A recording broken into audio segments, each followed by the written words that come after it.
club depuis son départ de Valladolid, Hatem Ben Arfa est depuis ce mercredi un joueur des Girondins de Bordeaux.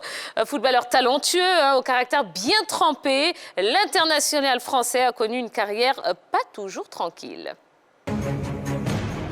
5 clubs depuis son départ du Real Valladolid en août, Hatem Ben Arfa s'est engagé en faveur des Girondins de Bordeaux mercredi. Un transfert qui donne l'opportunité à l'ailier français de relancer une carrière en dents de scie. Arrivé à l'Olympique Lyonnais en 2002 dans l'équipe des jeunes, Ben Arfa progresse très rapidement. À l'instar notamment de Karim Benzema, il est considéré comme l'un des meilleurs espoirs du football français. Mais si son compère a plus ou moins connu une stabilité, ce n'est pas le cas pour le Tunisien d'origine. Son côté bad boy, son caractère bien trempé et ses idées bien arrêtées rendent difficile sa cohabitation avec ses coéquipiers ou dirigeants. À Lyon, il rencontre des conflits internes avec son entraîneur et son président Jean-Michel Aulas. Résultat, sa progression est perturbée et le joueur rejoint l'Olympique de Marseille en 2008. Mais ses performances ne sont pas à la hauteur des attentes. Ainsi, Ben Arfa enchaîne les aventures à Newcastle et Hull City, mais ne parvient pas à briller. Pire, son aventure dans chaque club tourne court. Pourtant, lorsqu'il s'engage avec l'OGC Nice en 2018, il retrouve toutes ses sensations.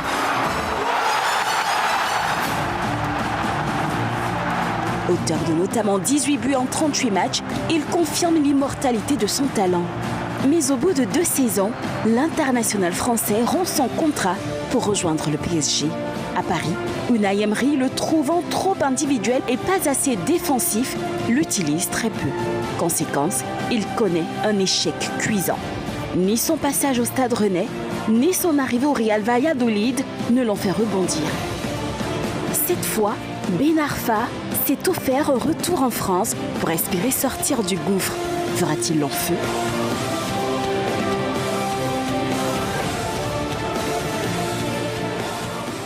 Et oui, donc on fait un focus sur Hatem Ben Arfa, un génie pour certains, une grosse déception pour d'autres. Alors, la carrière d'Hatem Ben Arfa est-elle à la hauteur de son talent? Ah, voilà une bonne question. Non. On commence par vous, Ballot. Non, pas du tout, pas du tout. Il n'a pas été... Il n'a pas eu la carrière qu'il pourrait espérer de par son talent, un talent exceptionnel. C'est un phénomène technique. Tous les coachs le décrivent, tous les observateurs du football le décrivent. C'est quelqu'un qui a une facilité d'éliminer un adversaire, un vis-à-vis véritablement comme de la magie. Il a une technique exceptionnelle et des qualités individuelles impressionnantes. Mais malheureusement, il a connu des top clubs au niveau de la France, Lyon, Marseille, mais au niveau international, en dehors de la Paris France. Aussi Paris. Oui, Paris, mais en dehors de la France. Et pas Paris. Oui, Paris. Le Paris Saint-Germain, mais en dehors de la France, c'est plutôt les équipes de milieu de tableau, Newcastle, Hull City, et c'est bien dommage pour le phénomène qu'il est. Ouais. Non, il a parfaitement raison, Ballot. Hatem Ben Arfa était annoncé comme un grand espoir du football français. À ses débuts, quand il arrive à l'INF, il surclasse un peu tout le monde dans les catégories de jeunes au niveau des sélections françaises. 15 ans, 16 ans, 17 ans, 18 ans. Je crois qu'en 2007-2008, il est élu meilleur espoir du championnat français avec l'équipe de Lyon, où il a brillé. Mais après, il déçoit un peu.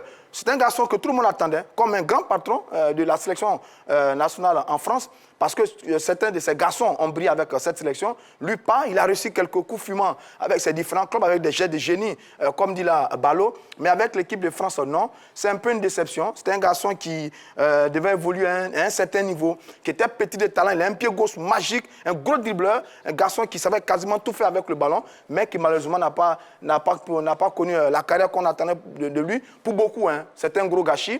Il fait partie de ce qu'on appelle la génération 87, avec Jérémy Ménez, avec Nasri et Karim Benzema. Oui, c'était cette fameuse génération qui a été champion d'Europe avec les U17, avec la sélection française. Mais malheureusement, Ben Arfa n'a pas suivi dans le prolongement de sa carrière. Alors, vous avez évoqué Karim Benzema, oui, qui était de la même promotion que lui. Karim Benzema, on connaît tous sa très, très belle carrière. Comment expliquer qu'un Karim Benzema ait fait une belle carrière et pas Ben Arfa? Alors, pour moi, au football, le talent à lui seul ne suffit pas parce que quand on a suivi l'élément tout à l'heure, on a compris que Ben Arfa était un garçon très sanguin qui faisait beaucoup de bagarres, qui avait assez de dérives avec les dirigeants de club, les présidents de club, contrairement à Karim Benzema qui, lui, en avait moins. Et aussi, il faudrait aussi avoir de bons choix de carrière parce que par rapport à Karim Benzema, Ben Arfa n'a pas véritablement eu de bons choix de carrière. C'est vrai qu'il a explosé du côté de la France, mais quand il est allé, par exemple, en Angleterre, ce n'était pas évident. Alors que Ben Arfa, il a su choisir ses clubs, il a eu un bon staff managérial. Donc, pour moi, au talent, il faudrait ajouter le comportement et aussi un bon choix de carrière. Je dis, ils ont un peu le même trait de caractère. Ils sont très explosifs, hein, ces garçons-là. Benzema, Ben Arfa, Nasri, quasiment un peu pareil. Ils sont sanguins. Voilà, ils sont un peu sanguins. Seulement que Benzema joue un peu la stabilité. Il explose à Lyon entre 2005 et 2009. Ensuite, il signe au Real de Madrid. Au Real de Madrid, il arrive tout jeune, il observe, il est aux côtés des grands, il apprend et maintenant, il fait partie des plus grands. Donc, il a joué la stabilité, ce qui n'est pas le cas de Hatem Ben Arfa, qui lui a connu des choix un peu bizarres quand même. Il est en France, il signe en Angleterre, il revient en France, il retourne en Angleterre, il revient en France, il va en Espagne, il revient en France à nouveau. Donc, il y avait des mauvais choix avec Ben Arfa qui ne l'ont pas toujours aidé. Et puis, le garçon, il avait un sacré caractère aussi, hein, Ben Arfa. Là, quand il signe à Marseille, par moment, il refuse de s'entraîner parce qu'il n'est pas titulaire. Et même à Paris, il se plaint également de son temps de jeu, ce qui n'a pas toujours apprécié par certains entraîneurs. Donc, ces mauvais choix et son caractère ne l'ont pas vraiment aidé. Sinon, Ben Arfa aurait pu peut-être connaître et plus vivre la même trajectoire que Karim Benzema. Oui, mais en plus, il y a des blessures qui ne l'ont pas épargné. De graves blessures, surtout à Newcastle, alors qu'il prenait un peu son envol au niveau international. Une double fracture tibia péroné de la jambe gauche, c'est une grave blessure. Oui, en octobre 2010. Et en mai 2011, il fait une rechute qui le bloque dans son ascension. Donc, les blessures également ne l'ont pas épargné. Alors, il me rappelle un certain garçon, un joueur emblématiquement de la Côte d'Ivoire, Aouan Dendan, parce que bonne technique, feinte sur le côté, passe, dribble. Et puis Drogba, mais désolé, Drogba n'a pas joué avec lui, mais Ben Arfa, c'est un très bon joueur que moi j'admire. Il me rappelle aussi mon cousin.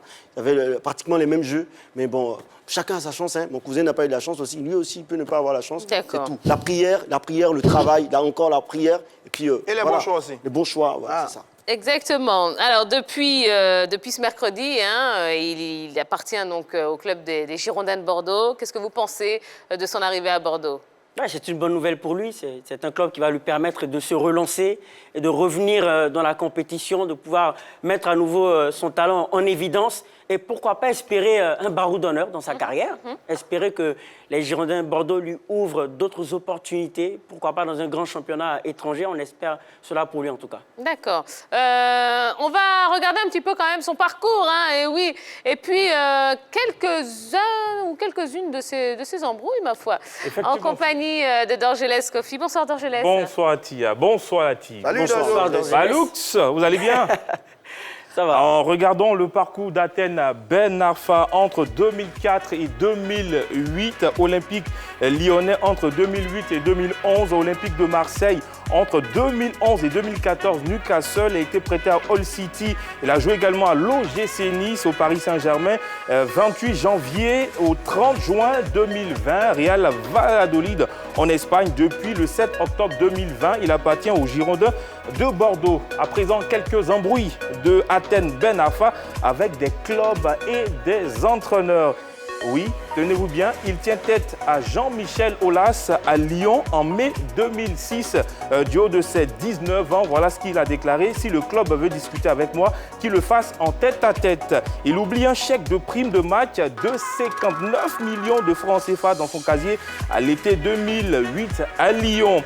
Il refuse d'obéir à Guéret à l'OM parce qu'il était en méforme. Eric Guéret a décidé de le reléguer sur le banc des remplaçants fin 2008. Selon lui, OM PSG est un classico, ça se dispute d'entrée ou pas. Après, il a refusé d'entrer. Il insulte Deschamps à l'OM plus d'un an après son arrivée à l'OM. Athènes Ben Arfa, se clash avec Didier Deschamps en novembre 2009. Il va se clasher également avec Dacier, président de l'OM. Alors, en été 2010, Ben Arfa a boudé comme un gamin à la commanderie. Et puis, on va terminer avec celui-ci. Il téléphone devant Laurent Blanc dans les vestiaires à l'Euro 2012. Tia. Bon. Ouais, il a même une fois renversé une bouteille d'eau d'un de ses coéquipiers dans les vestiaires, je crois à Marseille. Ah, vous étiez là-bas? Oui, on a vu ça, on a vu ça dans les archives. Le cadre de l'équipe de Marseille, ça a provoqué un tollé à l'époque, une grosse bataille. Mais c'est signé Ben Arfa. C'était un peu ça, le mauvais côté chez lui. Un garçon doué, mais qui malheureusement avait un mauvais caractère. Bon, alors, vous y croyez à son aventure chez les Girondins de Bordeaux? Oui, pourquoi pas. Et bon, là, je crois qu'il a 33 ans maintenant. Il va lui rester quoi, 1 ou 2 ans encore pour jouer au haut niveau. Il connaît bien le championnat de France.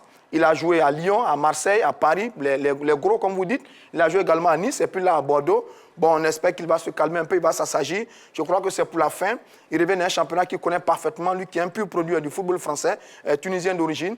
Mais bon, on espère que les derniers instants de Ben Arfa vont nous rappeler à de très bons souvenirs, oublier un peu son mauvais caractère pour revenir sur le terrain avec ce pied gauche magique. Un pied gauche qui, à la vérité, n'a souvent pas grand-chose à envier à celui de Lionel Messi, quand il est bien encadré et bien contrôlé. Mais malheureusement, le caractère du garçon l'a longtemps mal accompagné. C'est dommage, mais on espère qu'on verra de belles dernières choses avec les Girondins de Bordeaux. Les Girondins de Bordeaux. Les Girondins de Bordeaux. Et non les Hirondelles de Bordeaux. Les Girondins de Bordeaux. Je connais bien ce club. Allez, merci beaucoup. On va marquer la première pause de ce soir. Dans un instant, notre invité fera son entrée sur le plateau de la Grande Team. Il s'agit de Petit Guel. Et oui, le meilleur joueur du Zébier. Il nous a fait frémir pendant toutes les vacances. Eh bien, il sera avec nous pour nous parler un petit peu de lui, de sa carrière, de ses objectifs. Évidemment, donc allez sur la page Facebook de la 3 pour lui poser un maximum de questions. Et puis, on parlera également du tournoi de l'espoir, car les hostilités ont débuté. Voilà, allez, Ballot et Jojo, vous nous quittez? D'accord. Mais peut-être que vous reviendrez, si vous êtes sage. Allez, à tout de suite.